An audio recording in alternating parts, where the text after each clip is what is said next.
Hello again, everybody. It's Todd Staruch, the horror nerd, here at New Jersey HorrorCon and Film Festival at the Showboat in Atlantic City, New Jersey. I am having a blast today. I'm just a fan who gets to do some cool stuff. And some of that stuff is getting to talk to people from some of my favorite horror movies and TV shows. And my day is about to get even better because I get to sit here with the lovely and talented Cliche. Karen, how are you? I'm good. I'll try not to ruin your day that was going so well. So I'll try to keep it going. It would be really hard. She's like, challenge accepted. Like, exactly. I'm like, How's the show been for you? Amazing. It's been so good meeting everybody, and I've never been to Atlantic City before, so it's been such a pleasure. Tonight we're going to go out, and yeah, I'm loving it so far. It's been a great 24 hours so far. Nice. So non-film related questions. Okay. So first time in Atlantic City. Yes. Are you a gambler?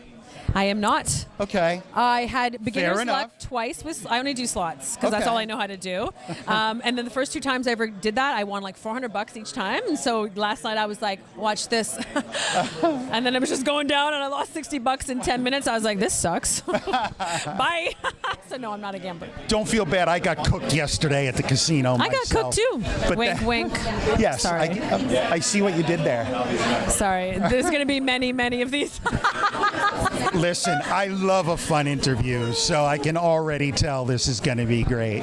So don't expect too much now. Whoa, whoa, whoa, whoa! With your expectations, You're calm like, whoa, down. Pump the brakes. Calm down. Like, all right, interview Bye, over. everyone. Bye. All right, so let's talk horror, right? You're someone who's kind of known for horror. Thanksgiving, which is a personal favorite of mine. As a film watcher, are you yourself a horror film fan? Tell the truth. I just punched myself in the mouth with the microphone. You don't have to hold it Nice. that close. I'm like, you don't. Like, I am not a huge horror film watcher.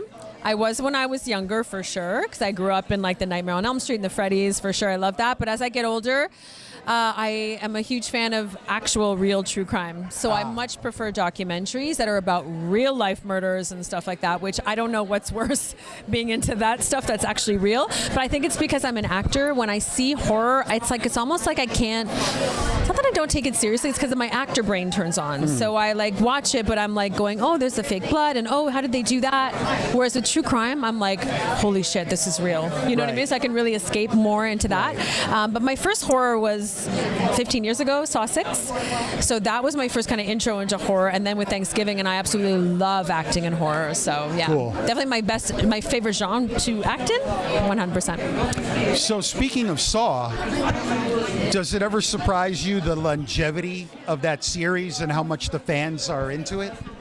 Yeah, I mean, the advantage with Saw is that there's a new one, was a new one, right, every couple of years, so that kind of keeps the momentum. I'm not surprised by fans, like, especially early on in my career, I did a lot of sci-fi, so I really got introduced to, like, hardcore sci-fi enthusiasts, and I just find it so amazing. It makes my job feel so validated, because as actors, we can kind of look at our lives and go, is this stupid? Is this egotistical? Is this frivolous? But then when you see the reaction from fans, to me, it's just like, it's really special to them. And then you realize what you're doing is really important to some people. And I love that. Speaking purely as a fan, it is. Yeah. Like all of art, like especially film and music, has been a huge part of my life. And even going back hundreds of years, like the jesters and the entertainers were always a big part of the court, you know? So never ever doubt that what you do is important, you know? It's true. I don't anymore, especially from doing conventions. I really see it, and I see the importance, and I value it. That's why I try to make everybody's experience with me. Is that a penis? Sorry. I'm sorry, what? I'm sorry. There's somebody walking by with a... That is, in fact, a giant stuffed penis. Come here. I need an emotional support penis. Please. We gotta get this on camera. Please. This walked by, and Karen I'm going to try not to stroke this. I didn't. Too hard. This was not on my bingo card for today, folks. Was that enjoyable? Wow, was that good for you? His name is Roberto. Roberto. Thank you, Roberto, for a good time. And that was very quick, but I've had faster. Bye. Wow. Okay. I told you. I warned you this was going to be outrageous. At first, I didn't see it.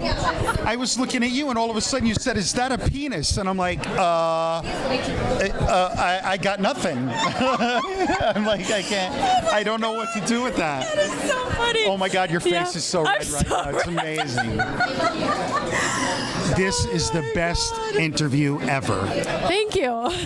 Lita who? Okay. No, it's because I'm French Canadian. That I have a dirty sense of humor. I don't know if you know that about French Canadians, but we are very inappropriate. But look, I love it. And guess what? As it turns out, you're a human, right? I am, and exactly. A good sport, right? It's not easy to get me off my game. Congratulations, you did it. You're welcome. Like anytime. What were you asking me? Come on, be professional. I have no idea. No.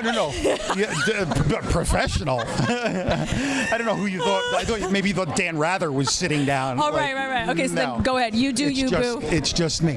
So, what are you working on? Anything new? You have anything new coming up? You can talk about. So there is. So I obviously can't talk about it, but we are working with Eli again on something, something coming up next month. You'll find out soon enough. And then I do a lot of voiceover work, so that's kind of my main job. So I do a lot of commercials with my voice, and I absolutely love it so much. So that's what's going on in between teaching acting and private coaching and acting. I love it so much. Oh, so you're I'm busy doing that. Immersed. Yeah, because I took a long break, right? When I had my daughter, I was like a stay-at-home mom for about a decade, and then I just got back into it a few years ago, and then I landed Thanksgiving, so I was like, yay, what a way to come back, All right, so given the spirit of this interview, as an acting teacher, if you don't want to answer this, it's cool. Has there ever been a student where you're thinking in your head, like, yeah, honey, take up accounting, Okay, so yes, in many times, absolutely, but there is always an improvement. There are some people that are going to improve so much, or just be natural talents, and that they have a really good shot at it. There's some people that will never make it, right? It's not to be mean to them. It's just it's a 1% chance, right? To even make it at this level, let's say. But what I do value is that acting is so hard and so brave, and I really respect that in people. Anyone who's willing to try and put themselves out there and they improve a little bit, that's a win for me. So no, you're not going to be the next, amazing actor, but you're an amazing actor for what you can do, and I really appreciate that. I like that. That's a good answer, because I think about that when people teach the arts, whether it's music or painting or whatever. I'm an independent filmmaker, right? And I also run film festivals. So sometimes I watch a movie and I'm like, maybe, you want to think this through. But that was a really good answer. I like it. But it is the truth, right? And I think that's why art is so important, because it's a little outlet for people, and it gives them pride and meaning in their life, rather than the mundane, what do you do for work? How much money do you make? Fuck that. That's not what it's about. It's about, about your spirit. So that's all that matters. I love it. That's cool. One last question, Karen. If there was one piece of advice you could give to, a young aspiring actor or actress who wants to, quote unquote, make it in the business, what piece of advice would you give them? I would say play the long game for sure, in terms of have patience, have other things that you like to do, so that not just oh God, if I don't make it, my whole life is over, because chances are you might not, or there'll be a really good year, a real shitty year. So I think that if you just kind of diversify your portfolio, handle rejection, and just brush it off. I'll do 50 auditions and I won't book one. Do you know what I mean? It's just the name of the game, and I think that you have to love acting so much that you love to just do it no matter what. It's not just about the end game. It's not about getting paid and getting on a movie. Love it because you love it, and then it works out. If it doesn't, it doesn't. But just be okay with rejection. But love it for the art, not to be famous. I like it. My daughter's a theater kid, and she now auditions for for community theater and stuff all the time, and I told her it's a rough road, but it is. You're right, but you'll when hear it's no good, a it's lot. good. Yeah. You know what I mean? So that's the payoff. When it's good, and you get to, and the people in this business are so incredible. They're really, you hear like the film business has a reputation of like, oh, the dirty film business. It's not. It's actually, yes, it's a bit of a circus. We're all circus freaks, but we're really artistic and weirdos, but very kind. And a film set runs like the army, so it's not just like you're sending your kid off to some, no man's land where there's no rules and it's just whatever. But it's a really great business to be in. Really kind people, actually. Cool. I don't mean to take up too much of your time. Get out! I'm done. Okay, bye. But no, it's fascinating because I was just talking to some people about the film business, because lately it seems all we hear about is horrible things. And I always say, if Hollywood is such a cesspool, why are so many people so anxious to be a part of it? I have so many friends who are struggling to get their SAG card and want to be part of it, but it's because we're conditioned to the negative. And there are plenty of people I've spoken to, like yourself, that have had a great experience as an actor. Yeah. So, but all we hear about is like the really terrible stuff in the news. Of course, you know? absolutely. Like before I was an actress, well, I was always an actor, like in high school or whatever. But I was a model, and then the modeling industry has the same reputation. But that was not my experience, right? You can pick and choose to a certain extent who you hang out with as well, and how you handle it, and what your mental state is. So that is also up to you as well. But I mean, listen, it's just because it's so much funner to talk about this a rude celebrity than it is a rude banker.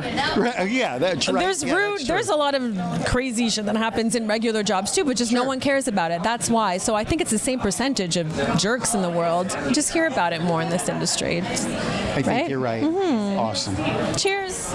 Cheers. Karen, thank you so much for You're a few so minutes of your time. welcome. It was fun. This was a lot of fun. Good, I I'm must glad. say. I love these kind of free-flowing Me too. interviews. Great stuff. Thank you so much. I wish you success in your teaching, your acting, any future projects, and in everything that you do. Thank you, and you as well. Thank you. Thank you. Karen Cliche, everybody here at New Jersey Horror It's Con. cliche. Just kidding. Wow. I had to end it on a. I had to do it. That was great. All right, cut. We're done. Karen, thank you again. Karen Cliche, everybody here at New Jersey Horror Con and Film Festival. Todd Struch, the Horror Nerd, signing off. We'll see all of you in the next interview.